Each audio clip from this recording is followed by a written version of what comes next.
తాజాగా ఒక ట్వీట్ చేశారు. కంప్లీట్గా అందులో ఆంధ్రప్రదేశ్ హోంశాఖను టార్గెట్ చేయడం ప్రధానంగా. ఎందుకంటే లాకప్ డెత్లు కానీ, చిన్నారుల మిస్సింగ్లు కానీ, లేదంటే ఇప్పుడు జరుగుతున్న అరెస్టులు కానీ, వేధింపులు కానీ, ఒకటని కాదు.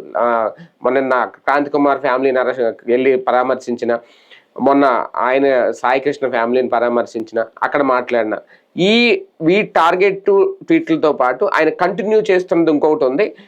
హే రామ్ స్లోగన్, హే రామ్ సేవ్ ఏపీ. ఒక పాయింట్ ఏంటంటే ఈ డిబేట్లో రేపొద్దున ఇదే నినాదంతో వెళ్ళబోతున్నారా అనేది ఒకటి ఇప్పటికే సోషల్ మీడియా. ఎందుకంటే నేను ట్వీట్లో కూడా అదే చేశాను, మళ్ళీ హే రామ్ సేవ్ ఏపీ అని, సేవ్ ఆంధ్ర సేవ్ ఏపీ అని. మొన్న మాట్లాడినా అదే మాట మాట్లాడారు. ఇప్పుడు ఇవన్నీ టార్గెట్ చేసుకుంటూ ఒక పెద్ద ట్వీటే పెట్టుకొచ్చారు తెలుగులో. ఇవన్నీ చూస్తూ ఉంటే నిజంగా రేపొద్దున్న జగన్మోహన్ రెడ్డి గారు అధికారంలోకి రావడానికి ఎప్పటి నుంచే ఒక ఎజెండా క్రియేట్ చేసుకుంటున్నారా? ఎంతవరకు ఇది ప్రజల నుంచి ఆదరణ వస్తుంది వైసీపీకి? అధికారం కోల్పోయిన తర్వాత మొదటి 2 నెలల్లోనే ఢిల్లీ జంతర్ మంతర్ దగ్గర ఒక ధర్నా చేసుకొచ్చింది అప్పట్లో వైసీపీ. దాంతో అయిపోయింది. ఈ 2 ఏళ్లలో ఇలా ప్రశ్నలు ట్వీట్లే తప్ప అంతకు మించి ఢిల్లీ స్థాయి యాజిటేషన్ లేదు అనేది కూడా మూడో ప్రశ్న. వీటన్నిటి మీద చర్చించే ప్రయత్నం చేద్దాం. సార్, ఫస్ట్ ఒక కొత్త స్లోగన్తో ఏమన్నా వెళ్తున్నారా? హే రామ్ సేవ్ ఏపీ మొన్నటి నుంచి, నిన్న ట్వీట్లో కూడా కింద అదే మొత్తం. ఏంటి అది ఏదైనా వర్కౌట్ అవుతుందా? అంటే ఒకటి, హిందుత్వ వ్యతిరేకిని కాను అని చెప్పడం కోసం రామనామం చెప్పిస్తున్నారు రేపటి ఎలక్షన్స్ కోసం. అది రామనామా గాంధీ గారి నామా? రామనామం. ఆయన అయితే గాంధీ గారిది అని చెప్పలేదు. అంటే లేకపోతే గాంధీ గారు హే రామ్ అన్నారు అన్న పోని రామునే తలుచుకున్నాడు కానీ జై గాంధీ అంటలేదు కదా ఆయన. కాబట్టి అది రామనామం స్మరిస్తున్నాడు. రెండో పక్కన సేవ్ ఏపీ, ఆంధ్రప్రదేశ్ ని కాపాడమన్నటువంటి కాన్సెప్ట్ మంచి నినాదమే అది. అయితే రాముణ్ణి సమర్థిస్తూ రావణ్ణి వెనకేసుకురావడమే తప్పు. అది ఆయన చూసుకోవాలి. అదొక కాన్సెప్ట్. అసలు ఈయన హేరామ్ ఎందుకు అన్నారు? ఈ మాటలు ఒకసారి విందాం. నీ పార్టీకి సంబంధించిన వాళ్ళు, పదవుల్లో ఉన్న వాళ్ళు దళితులను కించపరుస్తూ ఇష్టం వచ్చినట్టుగా మాట్లాడుతూ ఉంటే ముఖ్యమంత్రి హోదాలో నువ్వు ఉండి ఏం చేస్తా ఉండవు? కట్టడి చేయాలి అన్న కనీసం ఇంకిత జ్ఞానం కూడా లేకపోతే పేదవాడికి ఏ రకంగా న్యాయం జరుగుతుంది? ఇంకా రాష్ట్రంలో ఇవాళ పరిస్థితులన్నీ ఇంత దారుణంగా ఉన్నాయి కాబట్టి చెప్తా ఉన్నా, హే రామ్ సేవ్ ఆంధ్ర.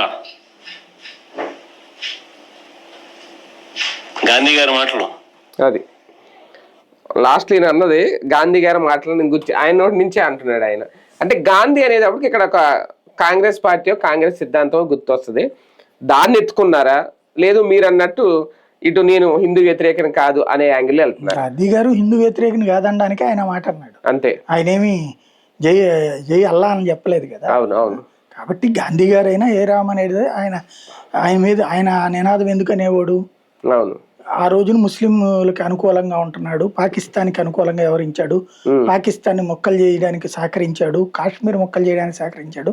భారతదేశంలో 3 ప్రధానమంత్రులు అయ్యారు. జవహర్లాల్ నెహ్రూ ప్రధానమంత్రి కావడం కోసం సర్దార్ వల్లభాయ్ పటేల్ దొక్కేశాడు. అట్లాగే భారతదేశాన్ని సెక్యులరిజం అనే పదాన్ని యాడ్ చేయించుకున్నాడు. అట్లాగే అక్కడ ఉన్నటువంటి ఏదైతే పాకిస్తాన్ అనేటటువంటి ముస్లిం దేశానికి అతనే తోడ్పడ్డాడు. లక్షలాది మంది ముస్లింలు ప్రాణాలు కోల్పోతుంటే ఆ రోజున చూస్తా ఊరుకోవడంతో పాటు పాకిస్తాన్ ఇక్కడి నుంచి వెళ్ళిన వాళ్ళు అక్కడ పాకిస్తాన్ నుంచి మన వాళ్ళను ఊచకోత కోసి శవాలను ఇండియాకి పంపించేస్తే ఆ పంపించిన వాళ్ళ యొక్క ఆస్తులని ఇక్కడి నుంచి వెళ్ళిన ముస్లింలు తీసుకున్నారు, అక్కడ ఉన్న ముస్లింలు తీసుకున్నారు. ఇక్కడ సరిహద్దుల్లో ఉన్నటువంటి మసీదులు ఇక్కడ ఉండే ముస్లింలందరూ కూడా ఇక్కడ వదిలేసి అటు వెళ్ళిపోయారు పాకిస్తాన్.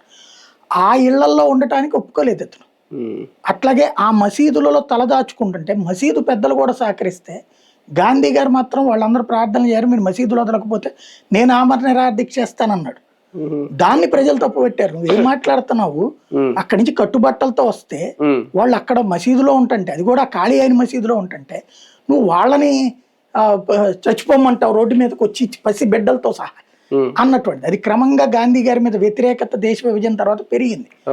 అందులో ఇంకోటి ఏంటి, మన దేశ స్వతంత్రానికి, ఏ దేశానికైనా స్వతంత్రం అంటే ఏంటి, అవతలోడు ఓడి ఇవ్వడం. ఓడి ఇచ్చినప్పుడు ఏం చేస్తారు, వాళ్ళ జెండాని అవనతం చేస్తూ మన జెండాని వందనం చేస్తాం, ఎగరేస్తాం. కానీ అట్లాంటి కార్యక్రమం జరగనివ్వాల. పైగా జవహర్లాల్ నెహ్రూ 1947 నాటికే ప్రధానమంత్రి ఉన్నాడు. స్వతంత్రం వచ్చే నాటికి ఎన్నికలు జరగకముందే. మొదట ఎన్నికలు జరిగింది 1952. మన మోడీ రికార్డు చెప్పాడు కదా. ఎన్నికలు జరిగింది 52లో. 47లో ఎవరు appointed prime minister by British. ఇతను ఆ బ్రిటిష్ వాళ్ళకి తరపున ప్రధానమంత్రి. అప్పుడు ఉన్నటువంటి లార్డ్ మౌంట్ బాటన్కి సంబంధించిన ఇదే రాజగోపాలాచారి ఇట్లాంటి వాళ్ళకి ఈయన జవాబుదారి అక్కడ. అప్పుడు రాసే ప్రతి దాని మీద కూడా బ్రిటిష్ మహారాణికి విధేయుడుగా అని పంపించేవాడు. అంటే ఆ రోజున ఇంకక్కడ నువ్వు డైరెక్ట్ స్వతంత్రం తీసుకున్నట్టు ఏమైంది? రాజ్యాంగం రాసుకున్నాక జాగ్రత్తగా మన అంబేద్కర్ గారు రాసిన పదాలు కావచ్చు, అప్పుడు ఉన్నటువంటి బాబు రాజేంద్ర ప్రసాద్ గారు కావచ్చు, వీళ్ళు టాక్టికల్గా పదాల ద్వారా దాన్ని దూరం చేశారు. లేకపోతే మనం కూడా ఇప్పుడు కొన్ని దేశాల్లో ఇప్పటికి కూడా బ్రిటిష్ మహారాణిని వాళ్ళ దేశ మహారాణిగా ఒప్పుకునేది. వీళ్ళు ఇంకో దరిద్రం ఏం చేశారు, దేశానికి సంబంధించి 2 లోక్సభ సభ్యులు ఇది ప్రజల చేత ఎన్నిక కాకుండా ఆంగ్లో ఇండియన్ని ఎంపీగా ఎన్నుకుంటారు. ఆంగ్లో ఇండియన్ అంటే వాడికి మనకి పరిపాలన చేయకపోతే వాడు నేర్పుతాడు మనకి. లోక్సభలో అసెంబ్లీలో ఆంగ్లో ఇండియన్స్ అదే కదా, అటు స్టీఫెన్స్ అండి మన. ఇప్పుడు మోడీ వచ్చాక పీకేశాడు ఆంగ్లో ఇండియన్ సిస్టమ్. ఇదివరకు 2 మస్ట్గా ఉండేవాడు, వాళ్ళకి కూడా ఓటు హక్కు మిగతా ఎంపీలతో సమానం, ఎన్నిక అవ్వకుండా వాళ్ళు. ఇలాంటి దిక్కుమాలి అన్నిటి ఒప్పుకున్నాడు ఆయన. అలాంటి వాటన్నిటి మీదన ఆయన మీద వ్యతిరేకత వ్యక్తం అవుతుంది కాబట్టి అప్పుడు హే రామ్ నినాదం ఎంచుకున్నాడు. అంటే నేను రాముడినే తలుచుకుంటాను, నేను రామ్ భక్తుడని చెప్పుకోవడానికి. అది ఇప్పుడు ఈయనకు కూడా ఆయన స్వతంత్ర సమరయోధుడిగానే చూస్తారు ఇప్పటికీ గాంధీ. కానీ ఈయన రాజకీయ నాయకుడు కదా, క్రిస్టియన్ ఓట్ బ్యాంక్ దూరం అవుతుందేమో అని వెంటనే ఇది గాంధీ నినాదం అనేసారా? ఆయన ఏం క్రిస్టియన్ కాదు గాంధీ కాదు, ఆయన కాదు ఈయన క్రిస్టియన్, ఆయనే స్వయంగా క్రిస్టియన్. రెండోది హిందువులు ఓట్లు పోకుండా ఉండటానికి గాంధీ గారి పేరు అంటే అక్కడ కాంగ్రెస్ నుంచి వచ్చినోడు కదా, అదే అదే అది ఇలా గాంధీవాదం ఇష్టం. అదే క్రైస్తవులు కూడా బుజ్జగించడం, గాంధీ మాటలు అన్నాను తప్ప నేను అనే కోణం కూడా. కానీ అంటే ఇదే పట్టుకుని వెళ్తారా రేపు? అందుకని అదే ఉండొచ్చు మేబీ. ఎందుకంటే అతనేమి ఇప్పుడు ఈ రావణ లాంటి వాళ్ళని సమర్థించినటువంటి సందర్భంలో రాకుండా నేను రాముడిని ఎప్పుడు గుర్తు చేసుకుంటుంటానని చెప్పుకోవడానికి పనికి. హోంశాఖ పనితీరుని తప్పు పట్టడమో లేదా ప్రశ్నించడం దాని గురించి ఏమన్నా, ఎందుకంటే ప్రతిపక్ష నాయకుడిగా ఆయన హక్కు చెయ్యాలి. కానీ ట్వీట్ తో సరిపెట్టడం, ఇప్పుడు జ్ఞానేశ్వరి మిస్సింగ్ అమ్మాయి దగ్గర నుంచి ఓకే, నిజంగా అక్కడ వైఫల్యం మరి ఎవరిదో ఏంటనేది ఇంకా అదొకటి వాళ్ళే చెప్పాలి పోలీస్ శాఖ. తర్వాత సాయి కృష్ణ గానీ లేదంటే మన ఆయన క్రాంతి కిరణ్ ఇంకుమార్, ఇవన్నీ ఆయన రాసుకొచ్చారు. హోంశాఖను టార్గెట్ చేశారు అనుకోవాలా? నిజంగా అక్కడ ఎంతవరకు వైఫల్యాన్ని వాళ్ళు స్వచ్ఛందంగా ఒప్పుకోవాలి ప్రభుత్వం? అంటే ఒకప్పుడు ముఖ్యమంత్రిగా ఉన్నప్పుడు నిర్లిప్తంగా ఉండి కేవలం నెలకో ప్రోగ్రాము మిగతాదంతా రివ్యూలు కవరేజ్ లేకుండా ఉన్నాడు. ఇప్పుడు మాత్రం ప్రతిపక్ష నాయకుడిగా ఈసారి ఈవెన్ 2014-19తో పోల్చుకుంటే బెటర్. అవునా? వెళ్తున్నాడు, ఎక్స్పీరియన్స్ వచ్చిందేమో బాగా, వెళ్తున్నాడు, వాళ్ళ ఇళ్ళకి వెళ్తున్నాడు. మన క్రాంతి కుమార్ ఇంటికి పరామర్శిస్తున్నారు. ఇట్లాంటిది జరుగుతోంది. ఇది ఒక ఆస్పెక్ట్. రెండవది వచ్చేటప్పటికి నిరంతరం చేస్తున్న ట్వీట్లు, కానీ బాబు పవన్లతో పోల్చుకుంటే తనకి చేత కావట్లేదు. స్టిల్ వెనకబడే ఉన్నాడు. ఏంటయ్యా అంటే వాళ్ళేమి పోరాటాలు ఏం చేయలేదు అప్పుడు, వాళ్ళు ఒట్టి ట్వీట్లు స్టేట్మెంట్లు. కాబట్టి రోజు ప్రెస్ మీట్లు పెడుతుండే వాళ్ళు, రోజు ఎక్కడికి పోయినా మాట్లాడుతున్నారు. ఈయన ఎక్కడికి పోయి మాట్లాడు, ఈయన నెల రోజులకి ఒక 2 ప్రెస్ మీట్లు పెడతాడు. ఆ ప్రెస్ మీట్ లో సుదీర్ఘంగా సాక్షిలో రాయడానికి 3-4 పేజీలు ఉంటాయి. ఈనాడు జ్యోతి వాళ్ళు 2 కాలమ్స్ రాస్తారు. ఇదివరకతో పోల్చుకుంటే ఇప్పుడు ఈనాడు జ్యోతి ఫ్రంట్ పేజీ పెడుతున్నాయి. మళ్ళీ అక్కడ కూడా జగన్ ఎటకారం చేస్తేనే పెడతారు. ఇంకోటి ఏంటంటే చంద్రబాబు గారు ఇప్పుడు జగన్ మాట్లాడాడు అనుకోండి, అరగంటలో ఏదో ఒక మీటింగ్ లో జగన్ తిడతాడు వెంటనే. చంద్రబాబు మాట్లాడినప్పుడు వెంటనే కౌంటర్ చేయడం అనేది జగన్ చేయగలిగినప్పుడు మాత్రమే సరైన పాయింట్. అది ఐదర్ ట్వీట్ ఆర్ వీడియో. అంటే కేటీఆర్ ని పెట్టుకోవాలి, కేటీఆర్ ని ఆదర్శంగా తీసుకోవాలి అక్కడ. అంటే ఇదంత అప్డేట్ లో ఉండట్లేదేమో. అప్డేట్ లో ఉండకపోవడం కాదు, ఒక రకంగా చెప్పాలంటే ఒక నిర్లిప్తత, నిర్లక్ష్యం ఉంటది. మీడియా స్వయంగా సొంత పేపర్, సొంత టీవీ ఉండటం వల్ల ఒక నిర్లిప్తత, ఏముందిలే పేపర్లో టీవీలో వస్తే అనేటటువంటి అది ఇంకా ఆయనకు పోవట్లేదు. కానీ ఇక్కడ ఇంకొకటి కూడా సార్, 2014 ఆ టైంలో ఇదే వైసీపీ 67 స్థానాల్లో ప్రతిపక్షంలో ఉన్నప్పుడు ఒక రోజానో లేదంటే చెవిరెడ్డి భాస్కర్ రెడ్డి ఇలాంటి వాళ్ళు ఇమీడియట్ గా దీని మీద స్పందించేవారు వేగంగా. అప్పుడు వాళ్ళ మీద కూడా అందుకే ఎక్కువ ఈ రియాక్షన్. కానీ ఇప్పుడు అంటే ఇప్పుడు ఉందా, నేను లేదని అనట్లేదు, ఆ స్థాయి స్పందన లేదు. ఎందుకు? ఇప్పుడు కూడా రియాక్షన్ రోజా మాట్లాడితే ఇమీడియట్ రియాక్షన్ ఉండదు. ఇమీడియట్ రియాక్షన్ నేను అంబటి రాంబాబు లాంటి వాళ్ళు లీడ్ తీసుకున్నారు. అప్పట్లో రోజా లాంటి వాళ్ళు తీసుకునేవాళ్ళు. అప్పట్లో వీళ్ళు మాట్లాడినా చిన్న నాయకుల కింద చూసేవాళ్ళు. ఇప్పుడు వీళ్ళు మంత్రులుగా కూడా చేశారు కాబట్టి వీళ్ళకి పెద్దరికం వచ్చింది. అప్పుడు రోజా సెలబ్రిటీగా ఉంది కాబట్టి అట్లా వచ్చేది పేరు. ఇప్పుడు రోజా మాట్లాడేదానికంటే వీళ్ళు ఎక్కువ మాట్లాడుతున్నారు. అప్పుడు మీడియా కూడా కొంత బ్యాలెన్స్డ్ ఉండేది. ఇప్పుడు మీడియాలో బ్యాలెన్స్ లేదు. ఇప్పుడు అటు ఇటు పూర్తిగా లొంగిపోయి ఉన్నటువంటి ఆ రోజున వీళ్ళు రాసేవాళ్ళు, వాళ్ళు రాసేవాళ్ళు. అంటే 2 ఏళ్ళైనా ఇంకా ఏమన్నా భయం వెంటాడుతుందా వైసీపీ సీన్ ఏం లేదు. నాయకుల్ని. ఒక్కటేంటంటే యాజిటేషన్ సిస్టంలో వీళ్ళు సీరియస్నెస్ పోవట్ల. చంద్రబాబు ఎట్లా పాటించారో అదే పాటిస్తున్నారు. బాబు గారు ఏమి 3.5 ఏళ్ళు ఏం చేయలే, చివరి ఏడాదిన్నరే చేసుకొచ్చింది. ఇదివరకు జగన్మోహన్ రెడ్డి ప్రతి 2 నెలలకు ఒకసారి ఒక యాజిటేషన్ చేసేవాడు. 14-19 మధ్యలో ఓ నిరాహార దీక్ష 48 గంటల దీక్ష చేసి ఇవాళ మధ్యాహ్నం 1 గంటకు 2ంటికి కూర్చుంటాడు, రేపు మధ్యాహ్నం 2ంటికి క్లోజ్ చేసేసి 12ంటికి 2 రోజులు అని చెప్పేవాడు. 48 గంటల దీక్ష అని చెప్పేవాడు. అట్లాంటిది ఏదో చేసేవాడు. ఇప్పుడు అట్లాంటివి చేయట్లా. రెండవది వచ్చి అంటే దానివల్ల ప్రయోజనం లేదు అనుకుంటున్నారేంటో నాకు అర్థం కాదు. అన్నిటికంటే ముందు ఇక్కడ ఇవాళ నువ్వు కూర్చున్నావా, నడిచావా, తిరిగావా, ధర్నా చేసావా, రాస్తారోకో చేసావా, ఎట్లాగూ కింద చేయిస్తున్నారు, బాగానే ఉంది. జగన్ చేయాల్సిన పనిలో ఫెయిల్ అవుతున్నది ఏంటి అంటే బాబు 1 గంట కూడా ఆగడు. లోకేష్, బాబు, పవన్లు జగన్ విమర్శించాక 1 గంట కూడా ఆగరు. వెంటనే అటాకింగ్ నేచర్ బిగిన్ అవుద్ది. వాళ్ళ మంత్రులు వాళ్ళు 100 మంది చేస్తే వీళ్ళు 5గురు సమాధానం చెప్తున్నారు. ఈ 5గురిలో 4 రికగ్నైజ్ కావట్లా. జగన్ మాట్లాడినప్పుడు వస్తుంది, అది సరి చేసుకోవాల్సిన వైసీపీ నిర్వహణలోనే ఉంది. జగన్మోహన్ రెడ్డి ఇంకాస్త యాక్టివ్ అవ్వాలి. చంద్రబాబు మాట్లాడితే ఇప్పుడు for example Chandrababu Naidu psycho అన్నాడు. బాబు గారు మీకంటే సైకో ఎవరున్నారని నేను అడగాలి కదా. మీకు అక్కడ రేవంత్ని కేటీఆర్ అడుగుతాడు, రేవంత్ని హరీష్ అడుగుతాడు. మీకు అక్కడ మొన్న స్థానిక ఎన్నికలకే మొత్తం సీన్ ఎందుకు మారింది? గెలవడం ఎక్కువ కాంగ్రెస్ గెలవచ్చు కాక, కానీ 1/3 సీట్లు వాళ్ళు గెలిచారు. అదే బీఆర్ఎస్ ఉన్న టైంలో కాంగ్రెస్ 10% కూడా గెలవాల.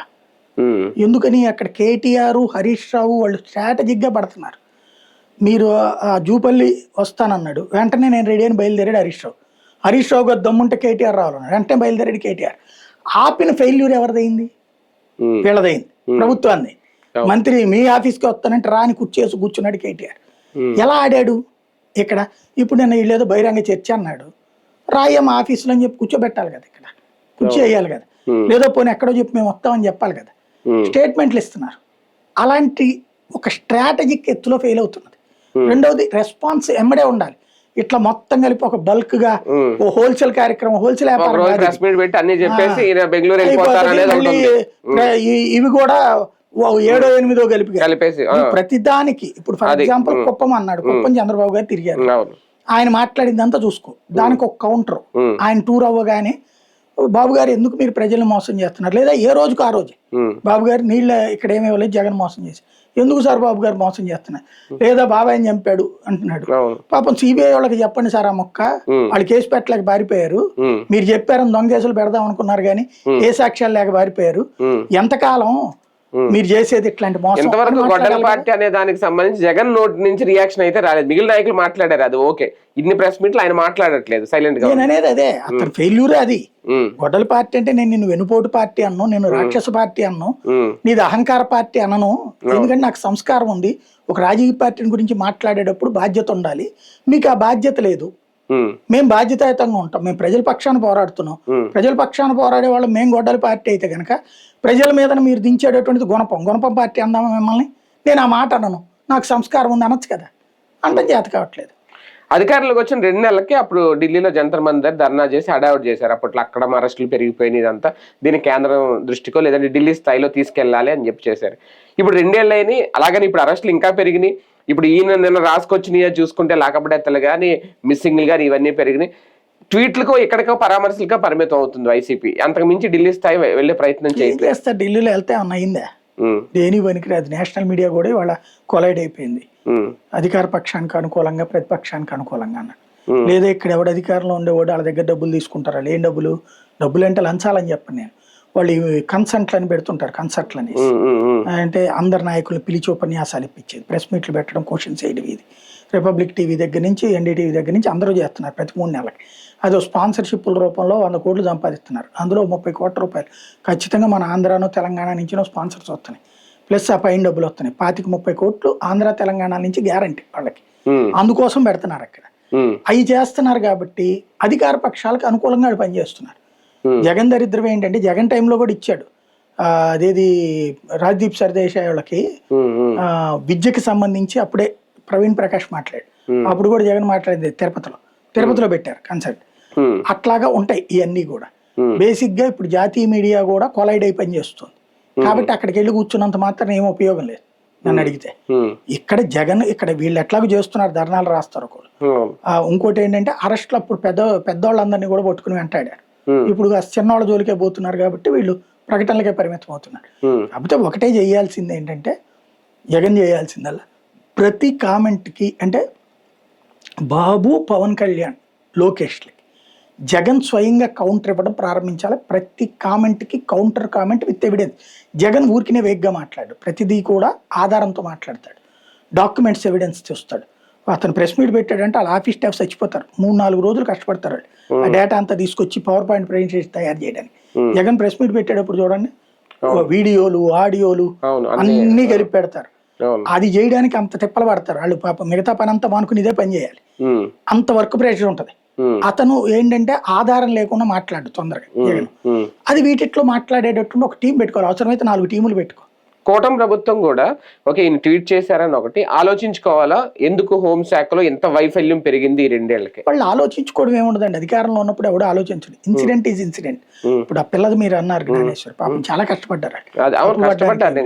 క్రాంతి కుమార్ విషయంలోనూ, సాయి కృష్ణ ఉదంతంలో అంటారా, అహంకారపూరిత యాటిట్యూడ్ పెరిగింది. కారణం ఏంటంటే ప్రభుత్వానికి సంబంధించిన అధికార పక్షం వాళ్ళు తమకు అనుకూలంగా కొన్ని తప్పుడు పనులు చేయించుకుంటున్నారు పోలీసులతో. కాబట్టి వాళ్ళకో తప్పు చేస్తున్నప్పుడు మేమో తప్పు చేస్తే ఏంటి అనేది అనుకుంటారు. ఇంకోటి క్రాంతి కుమార్ మర్డర్ చేస్తే వీళ్ళకి వచ్చేది ఏంటి, వేధిస్తే, లేకపోతే సాయి కృష్ణ మర్డర్ చేస్తే వీళ్ళకి వచ్చేది ఏంటి, అధికారులకి ఎవరి ఒత్తిడికో లొంగి చేశారు వాళ్ళు. అది కాబట్టి ప్రభుత్వం కాపాడుకొస్తుంది అక్కడ. ఇక దాంట్లో ఏ పాయింట్ మీద మాట్లాడతారు వాళ్ళు అంటే అరెస్టులు రాజకీయంగా జరిగినప్పుడు, అరెస్టులు పై అధికారుల ఒత్తిడితో జరిగినప్పుడు ఈ వైఫల్యాలను ప్రశ్నించదా ప్రభుత్వం?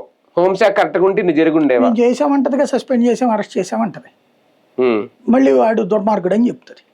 అంటే ఇప్పుడు ఇదివరకటి రోజుల్లో నైతిక ప్రమాణం అనేది ఒకటి ఉండేది.